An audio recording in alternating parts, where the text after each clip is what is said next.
customers come in to solace or experience the T.Barnes beauty brand, they're connecting with the fact that we have something to talk about. For a lifestyle of beauty, we'll give you everything you need. You're a living beauty at T.Barnes Beauty, at T.Barnes Beauty.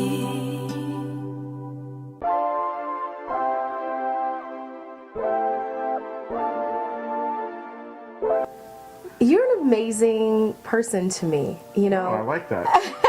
You are. You know, I bring people on this show that I feel are living a life that is true to themselves. That's a challenge in America. So talk to me. Tell me, how are you living now?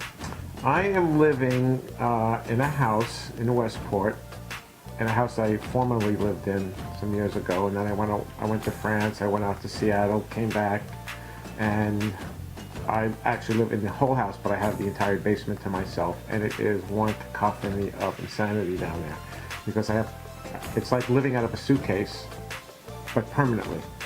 And now, my roommate who owns the house is getting married in August, so she's selling the house, and then my own personal life is sort of interesting. So then I decided, well, I don't know exactly what's happening here. Move, go to France, or I might go to Austin. So I can't really see myself in Austin, but I can see myself in France because I've done it and I know it. So I'm sort of up in the air, but you know, we're always up in the air. I mean, there's no absolute. So the way my train of thought is that those folks who think they're living in an absolute safe place, they're just tricking themselves. That's not the reality of people's lives. It's always unknown. So people, because I work entirely for myself, people always say, how do you deal with that?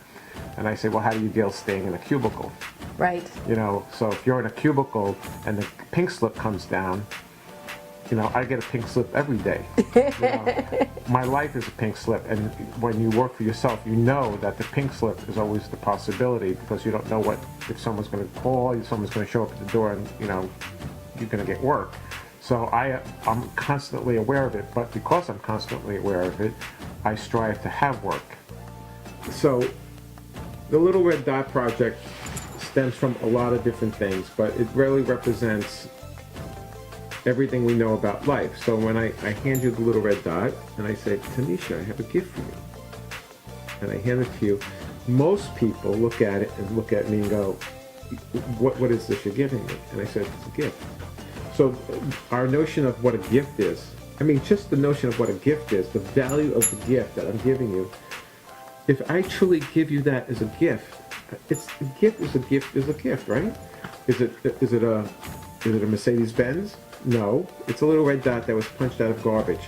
So what I'm trying to say to people by creating the Little Red Dot Project is that I'm going to give significance to the insignificant. That's such an insignificant thing that was punched out of some plastic waste, some product that was going to get thrown out. So what happens is that people just see things without giving any thought to what the value is. And we do this across the board. What is the value? What is the value of that dot? What is the value of the relationship you're in? Is the relationship something that's disposable? How do you see into the other person? How do we get beyond the color of your skin?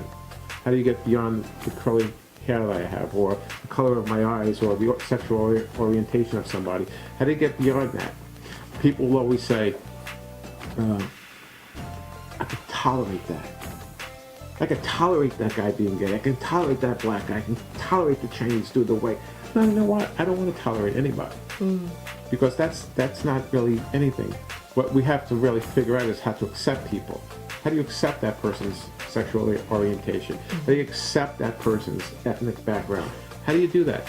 Well, you have to go way back, and you have to understand a whole bunch of stuff. Yes. And that's way too demanding and too consuming for a lot of people in the culture to understand the story from a better perspective. The way it started is that I was living in France, in Biarritz, France, and I would go to the beach with my son. And Biarritz is right on the ocean, the Atlantic Ocean.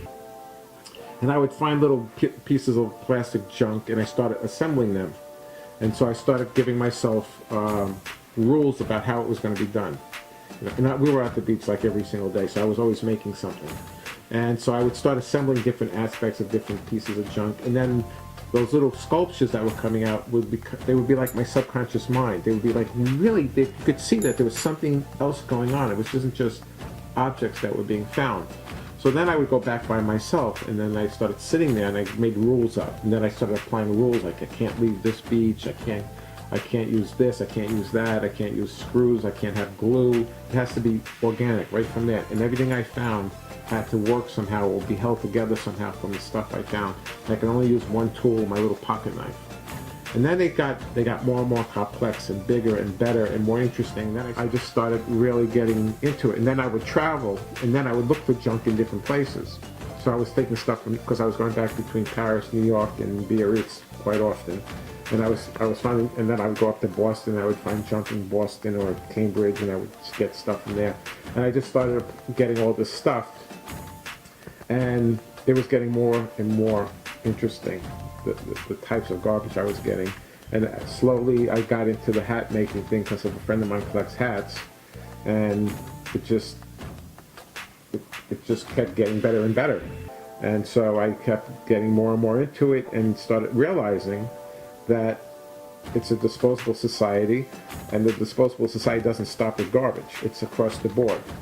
Food, and I just realized that, you know, this is a big topic. This is more than a hat. It's a sculptural item for me. I do sell them. I've sold a couple so far, and